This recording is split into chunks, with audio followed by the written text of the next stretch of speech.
So I'm going to be talking about the three things that I learned from this class that I believe that everyone in the United States should know about. The first one is going to be the Bracero program. The second one is going to be the Treaty of Guadalupe Hidalgo.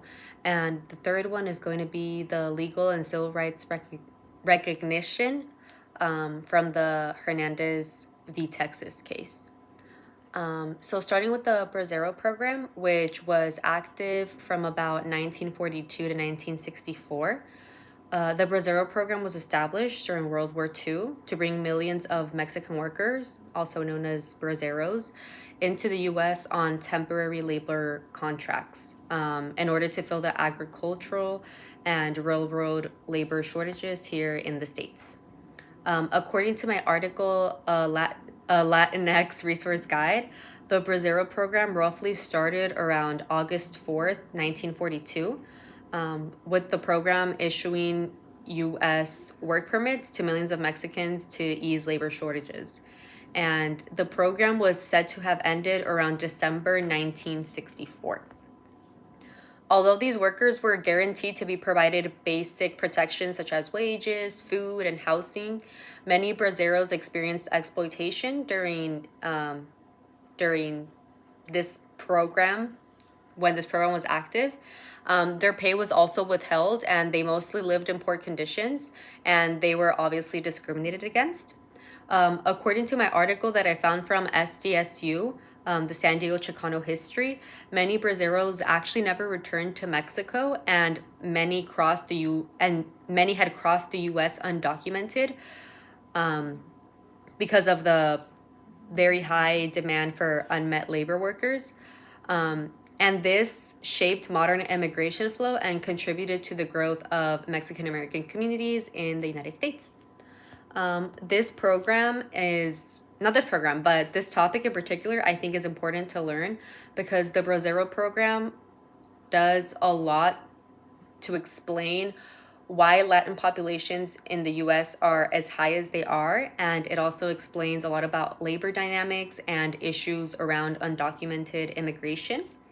And I just believe that this is a very foundational chapter in Mexican American studies that I feel like everyone should at least know a little bit about. The second topic that I thought was important for a lot of people in the US to know about is the Treaty of Guadalupe Hidalgo. According to the Treaty of Guadalupe Hidalgo, written by Britannica, the treaty was signed roughly around 1848, and it ended the Mexican-American War in favor of the United States. The treaty drew the boundary between the United States and Mexico at the Rio Grande and the Gila River. The treaty ended with the transferring of roughly 525,000 square miles of land from Mexico to the United States, land that now includes Arizona, California, Western Colorado, Nevada, New Mexico, Texas, and I believe Utah.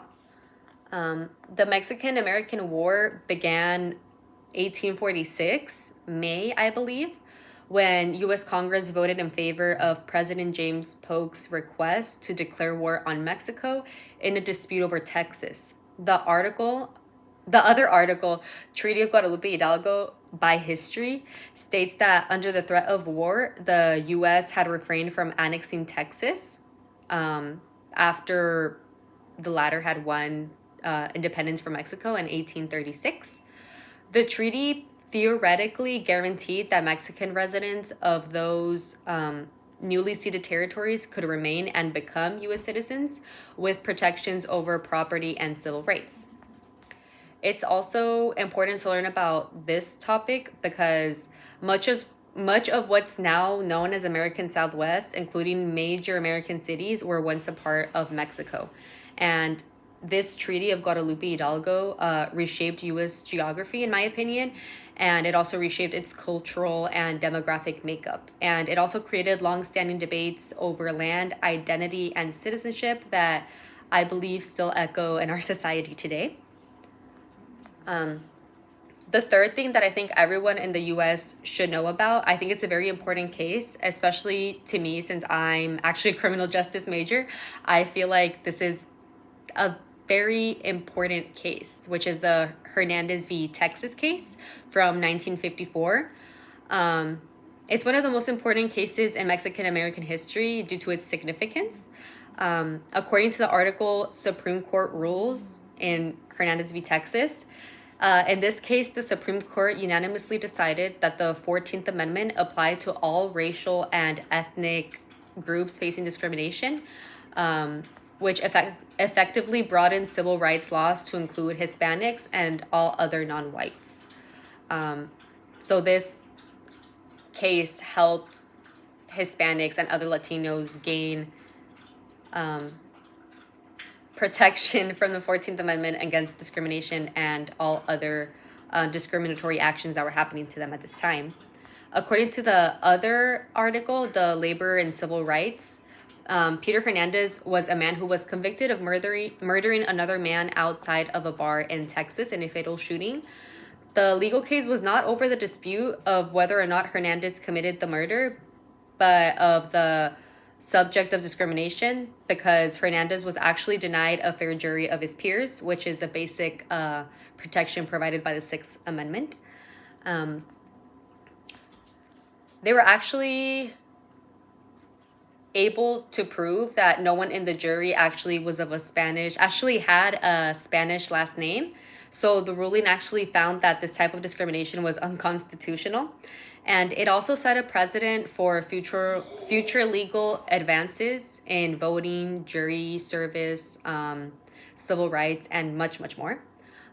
This case matters, I believe, because it challenged the narrow of only black versus whites framework of civil rights in the US, and it recognized that other groups were also facing the same level of discrimination. And it wasn't just about two groups, it was actually about more. And for the second part, which is how might this class help students prepare for the future demographic landscape of the United States? Although Mexican American history, MAS 142, is a history class, I believe that it does more than just teach about past events. I believe that it can help us understand and navigate the future within our country. I believe that by taking this class, we can begin to understand the fast-growing population of Latinos and why Latinos specifically are the group that's going to be basically dominating the U.S. population. Because right now, Mexican Americans actually make up the largest part of the Latino population in the United States. And overall, Latinos are one of the fastest growing demographic groups in the country.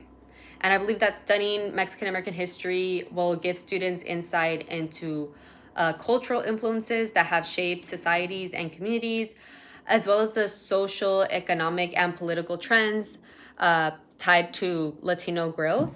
And I believe that this will help students anticipate future societal changes, educationally and politically, I meant to say, sorry. I think taking this class will help students recognize the roots of contemporary issues, because understanding the history of Mexican Americans can help students see how past laws still affect these communities today. For example, current debates such as immigration, civil rights, and voting rights are deeply rooted in the historical events involving Mexican Americans. And learning the experiences that Mexican Americans lived through helps students challenge stereotypes and misinformation, as well as the complexity and diversity within the Mexican American community. I believe it also helps develop empathy for people whose background differ from Latinos, if that makes sense. I believe that if students take this course, they will understand how Mexican Americans have shaped U.S. history through labor, civil rights activism, voting rights struggles. And I think that this will help students recognize the importance of civic participation, and they will see how communities organize change and understand how we as a society can engage in local or national issues. And for the third part, which is, will there be a need for Mexican American or Chicano studies classes in the year 2050? I believe that yes, there will be a need for these classes in the year 2050, because by 2050, Latinos, especially like I mentioned, Mexican Americans, will make up a larger part of the US population. I actually learned this in my sociology class, that the more diverse a society becomes, the more important it is to understand the histories, cultures, and experience of its major communities. And even though Mexican Americans are growing in population, many issues such as education gaps, labor discrimination, immigration, voting rights, and representation will still shape daily life. By providing studies, ethnic study programs, people can investigate these inequalities and provide students with tools and tools to analyze and change them. I believe that by studying the history of Mexican Americans, future generations can understand civil rights struggles, labor movements, and past injustices. Without these classes, so much of this history would be ignored or minimized, which would in turn make it easier for misinformation or harmful narrative to spread. Our history today is still evolving. This class continues to evolve as history evolves with us, which makes it crucial to still keep up with the present and with learning about what's going on in today's day and age. And by 2050, Mexican American studies could include even more diverse topics like political power, migration, technology, or digital activism. I believe that discipline adapts as society changes. And as the US continues to become increasingly diverse, and I believe that understanding the history, culture, and contributions of Mexican Americans will be essential for social cohesion. I believe that these classes and these ethnic studies help address inequality. They help preserve cultural knowledge, and I believe that they do a good job at preparing students for a multicultural future. And not just even Mexican American, just other ethnic study classes will also, I think, help everyone in our society. Um, so, yeah, thank you.